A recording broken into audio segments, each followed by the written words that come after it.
మరి ఈరోజు మనం చూస్తే కూటమి ప్రభుత్వం ప్రారంభమైనప్పటి నుంచి ఏడాది పైన అయింది. మరి చంద్రబాబు నాయుడు గారు మరి కూటమి ప్రభుత్వం నాయకులు ఇచ్చినటువంటి హామీలను ఏ ఒక్కటి కూడా నెరవేర్చుకోకుండా పబ్లిక్గా ఆ రోజు ప్రజల మధ్యకు వచ్చి మేము మీకోసం ఇది చేస్తాము అని చెప్పేసి సూపర్ 6 హామీలను వాళ్ళు చెప్పడం జరిగింది. మరి ఈరోజు కేవలం ఒక తల్లికి వందనం పథకం మాత్రమే ఇవ్వడం జరిగింది. అది కూడా అరాకొరా అక్కడక్కడ చాలామందికి కూడా తల్లికి వందనం పథకం అందలేదు. మరి ఈ కూటమి ప్రభుత్వం ఈరోజు ఇంతటి హామీలను ఇచ్చి నెరవేర్చకపోగా మరి ఆ రోజు పబ్లిక్గా అంతమంది ముందు హామీలను ఇచ్చి మళ్ళీ ఇప్పుడు అదే పబ్లిక్గా ఎంత ధైర్యంగా మేము చేయలేము అని చెప్తా ఉంటే మరి ఏ విధంగా దీన్ని తీసుకోవాలనేది అర్థం కావడం లేదు. ప్రజలు వీటన్నిటిని మరి గమనిస్తున్నారు. మరి రాబో రోజుల్లో తగిన బుద్ధి చెప్తారని కూడా నేను ఈ సందర్భంగా తెలియజేసుకుంటున్నాను. ఈ కూటమి ప్రభుత్వంలో కేవలం ఇచ్చిన హామీలను పక్కన పెడితే మరి నాయకులు ఏ విధంగా ప్రవర్తిస్తున్నారనేది కూడా మనము గమనించాల్సి ఉంది.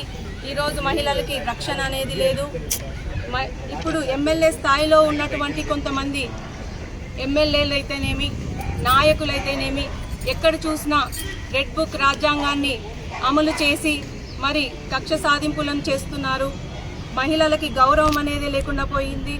మరి గతంలో మంత్రిగా పనిచేసినటువంటి రోజా గారిని మరి ఒక ఎమ్మెల్యే స్థాయిలో ఉండి భానుప్రకాష్ గారు అంత నీచంగా మాట్లాడడం అనేది చాలా సిగ్గుచేటు.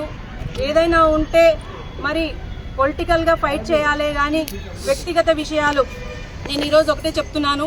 అది ఏ పార్టీ వారైనా వైఎస్ఆర్ కాంగ్రెస్ పార్టీ వారైతేనేమి జనసేన అయితేనేమి బీజేపీ అయితేనేమి తెలుగుదేశం అయితేనేమి ఏ పార్టీ వాళ్ళైనా కూడా దయచేసి మీకు ఫ్యామిలీస్ ఉంటాయి, ఆలోచన చేయండి. ఈరోజు వ్యక్తిగత విమర్శల వల్ల ఒరిగేదేమీ ఉండదు.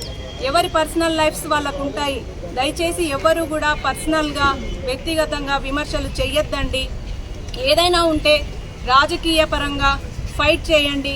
ఏవైనా ప్రూఫ్లుంటే సాక్ష్యాధారాలతో సహా వాటిని ముందర పెట్టి పొలిటికల్గా వాటి గురించి మాట్లాడండే కానీ మరి పర్సనల్గా విమర్శలు చేయడం అనేది చాలా దుర్మార్గం అని చెప్పేసి కూడా ఈ సందర్భంగా తెలియజేసుకుంటున్నాను. మరి కూటమి ప్రభుత్వంలో నాయకులు ఈరోజు డిప్యూటీ సీఎంగా పవన్ కళ్యాణ్ గారు ఉన్నారు.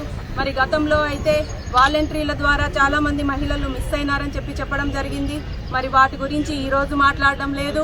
మరి ఈరోజు రాష్ట్రంలో ఎన్నో అత్యాచారాలు ఎన్నో కక్ష సాధింపులతో అక్రమ కేసులు పెడుతున్నా కూడా హోమ్ మినిస్టర్ అనిత గారైతేనేమి ఎవ్వరూ కూడా స్పందించడం లేదు. కేవలం చోద్యం చూస్తున్నట్టు మరి వారి వరకు నోటీస్ పోతుందో లేదో తెలియదు కానీ చంద్రబాబు నాయుడు గారు యథా రాజా తదా ప్రజ అంటారు. మరి రాజు మంచి పాలన అందిస్తే ప్రజలు దాని ప్రకారం సంతోషంగా ఉంటారు. మరి అటువంటి ఆయన చంద్రబాబు నాయుడు గారి దృష్టికి ఇవన్నీ వెళ్ళడం లేదా? మరి ఇవన్నీ వెళ్తుంటే ఎందుకు ఆయన నోరు విప్పడం లేదు? కనీసం నాయకుల్ని కంట్రోల్ చేయని వ్యక్తి సీఎంగా ఉంటున్నారు అంటే మరి అంత ఎక్స్పీరియన్స్ ఉన్న వ్యక్తి 14 ఏళ్లుగా మరి చంద్రబాబు నాయుడు గారు రాజకీయాల్లో ఉంటున్నారు. మరి ఆయన ఎంత మంచి చేయగలరు? ఇటువంటి అవకాశం వచ్చినప్పుడు ఎంత మంచి చేసి మరి చిరస్థాయిగా నిలిచిపోయేటువంటి పనులు ఎన్నో చేయొచ్చు. అలాంటివన్నీ పక్కన పెట్టి ప్రజా పాలన గురించి ఆలోచన అనేదే చేయకుండా ఇంకా వాళ్ళకు కూడా అర్థమైపోయినట్టుంది. ఇంకా ఈ పీరియడ్ తప్ప నెక్స్ట్ మనం వచ్చే పరిస్థితి లేదు కాబట్టే మేము అన్నిటికీ తెగించామన్నట్టు నాయకులు ప్రవర్తిస్తుంటే వాళ్ళని ప్రోత్సహిస్తున్నారు.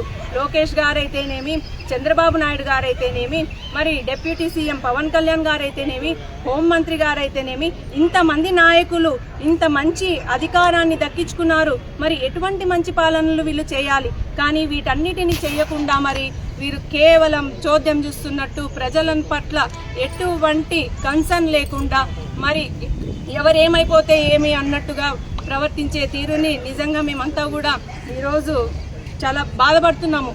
ఏ ప్రభుత్వం వచ్చినా కూడా నాయకులు మంచిగా ఉంటే మిగతా ప్రతిపక్షాలు కూడా వాళ్ళని సమర్థించే పరిస్థితి ఉంటుంది. గతంలో విలువలతో కూడినటువంటి రాజకీయాలను మనం చూసాము.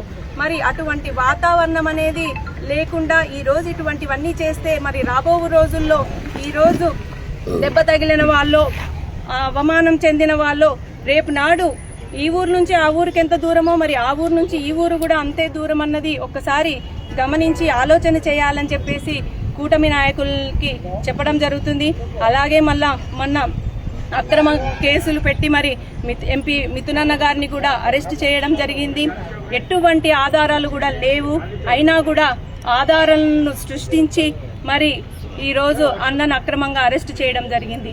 కానీ ఇవి ఎన్నో రోజులు కొనసాగవు. త్వరలోనే ఆయన కడిగిన ముత్యంలాగా బయటికి వస్తారు. అన్నీ కూడా రుజువైతాయి. ఎవరు ఎటువంటివి చేశారన్నవి అన్నీ కూడా బయటికి వస్తాయి. మరి అందరికీ కూడా నేను ఒకటే విజ్ఞప్తి చేస్తున్నాను, ప్రజలంతా కూడా ధైర్యంగా ఉండండి.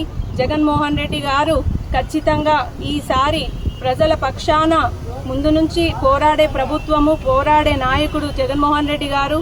మరి అలాగే నాయకులు, ఈ వైఎస్ఆర్ కాంగ్రెస్ పార్టీ కుటుంబ సభ్యులు, నాయకులు, కార్యకర్తలు అందరూ కూడా ఎప్పుడు కూడా ప్రజలకి అండగా నిలుస్తాము.